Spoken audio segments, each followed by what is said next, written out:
picked up at the Sephora VIB Rouge sale. So at Sephora from April 18th to the 24th, you get 15% off your entire purchase. I personally love watching the VIB sale haul videos. I feel like every time the sale comes, I always forget what I actually need or what I really want because it's just so overwhelming because everything's on sale and you can't buy everything because it's still only 15% off, but I just find it's really overwhelming. So watching these videos really puts into perspective the things that I could buy and the things that I maybe forgot about what I really wanted to try. So coincidentally, all the products I picked up today are face products and they are all brand new to me. So basically this is a haul slash first impressions. The products I picked up, I feel like personally aren't boring. I feel like they're things that I've seen around and I've been really intrigued by and I've been curious what they really are like and if they're really worth it. So hopefully you find this video helpful and interesting. If you're interested in finding out what I picked up at the VIB Rouge sale, then just continue on watching. So I'll start off with the two items that I'm not going to use in this video.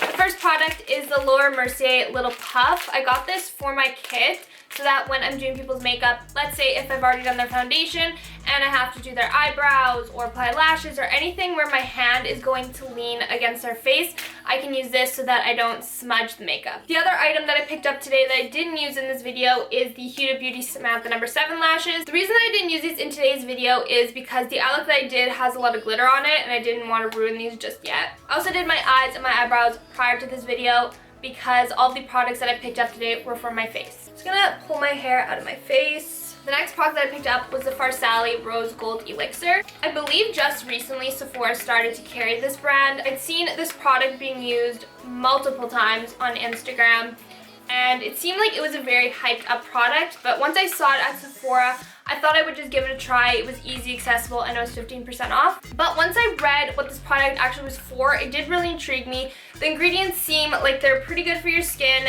and it is technically a moisturizer. I needed a new moisturizer and a new primer, and this product says it is a moisturizer, but I thought I would try it out as both a moisturizer and a primer for my foundation. So it says to shake it well before use, and it says apply to face and neck. Can be used day and night. So I'm not going to apply it to my neck, I'm just going to apply it to my face. I see everybody on Instagram like drip it, but oh my god. I'm not going to do that because I don't want to get oil on my top.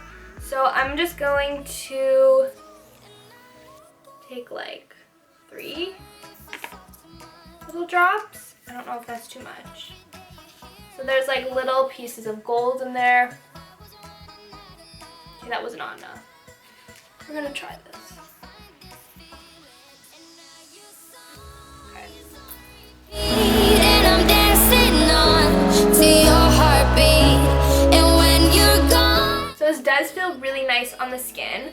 Obviously, it's an oil-based product, but sometimes oils like the Josie Maran Argan oil has a very oily, slippery texture, but this one has, once I put it on my skin, it kind of feels like velvet. But I do really like what it's doing to my skin.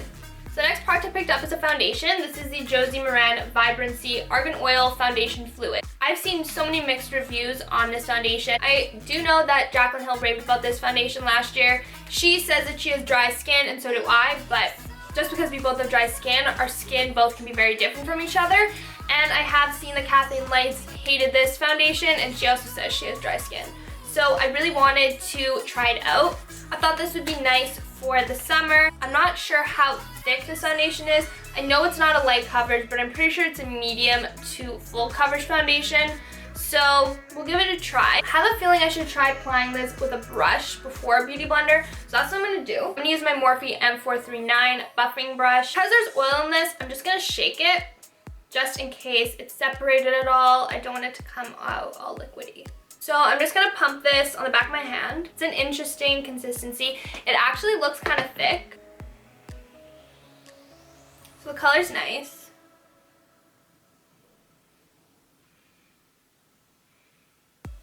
It has a scent and I'm not crazy about it. So I don't like how this is applying with the brush. So I'm just gonna go in with my Real Technique sponge. Okay, blend it out way nicer for me with a sponge. I rarely ever like how a brush blends out foundation on my skin. I just feel like I can always see it sitting on top of my skin, and I don't want that. I like how it looks on my skin, but I feel like it kind of is noticeable on my skin, which obviously it's a foundation, but it's not one of those foundations that looks entirely invisible. I'm just gonna add a second layer.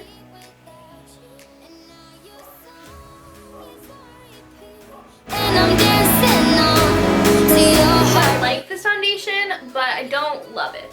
So the last product that I picked up from the Sephora VIB Rouge sale is the Nars Soft Matte Concealer. I want a concealer that I can spot conceal throughout the summer. So if I don't want to do a full face of makeup and I don't feel like wearing foundation, this is the concealer that I was hoping I would reach for. I know I'm not doing that look now, but I thought I would give it a try. I have seen people use this when they're doing a full coverage look, so I thought I would give it a try right now and see if I like it. So it is a pot concealer and it's a cream base. I'm just gonna take a little concealer brush. I'm gonna put it underneath my eyes, on my chin, nose, and on my forehead, all on the high points of my face.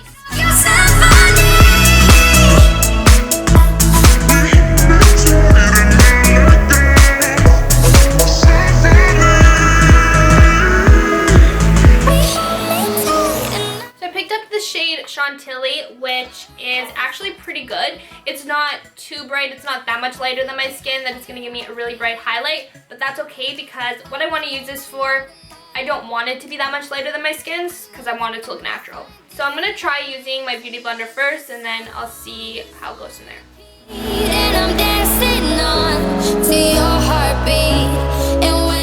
So for a soft matte concealer, it actually blended out very nicely. I don't have any dry patches. I don't think with this type of foundation, it works best underneath the eyes. I feel like I didn't get that much coverage. I feel like this side of my eye looks really dark. I don't know what's coming off like on the camera, but I think for what I wanted this concealer for, which was for spot concealing on a more natural day, it's going to be perfect. It just doesn't work that well with this foundation. For creasing, it's actually not creasing that much underneath my eyes. Obviously, I have lines underneath my eyes. It's going to crease a little bit, but nothing too crazy. So I'm just going to hop off camera and finish the rest of my face, and then I'll come back with my final thoughts. So approximately an hour has passed since I've applied all of my makeup. I did use a combination of an oil as my primer and then a foundation that is an oil-based foundation together, and I would have thought that maybe it would have created a really oily combination, but my skin is looking really nice. I did have to set my skin. I set it underneath my eyes, of course, and then set the rest of my face with my Armani Luminous Silk Powder Foundation. Now, when I was touching my face before setting it, it definitely was tacky. I don't think it's a foundation whatsoever that you could leave without setting, but once setting it, I do think it looks nice. I don't think it's anything amazing. I don't know, I might have to play with it a little bit more. I'm just comparing it to my other foundations, like the Makeup Forever foundation stick. I knew instantly that I loved it, and also I love the L'Oreal Infallible Pro Glow, and that's so much cheaper. So I'm not saying that the Josie Maran Vibrancy foundation isn't good. I'm just not 100% sold yet. As for the oil, I really did enjoy this. I think it made my skin feel really nice.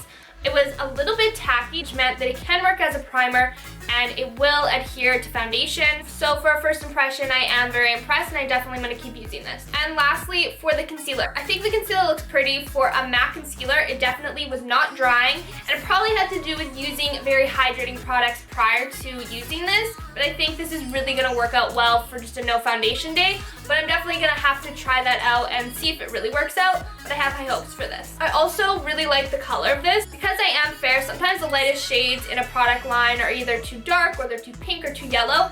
But this was right in the middle.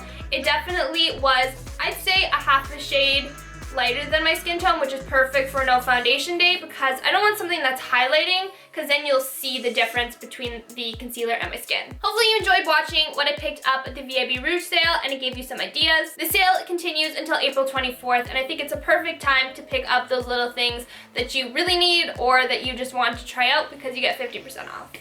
So why not? If you did like this video, I would love if you could like, subscribe, and comment down below. Hey guys, for today's video, I'm going to be doing a a get ready with me for my birthday. So I thought I would do a get ready with me in the style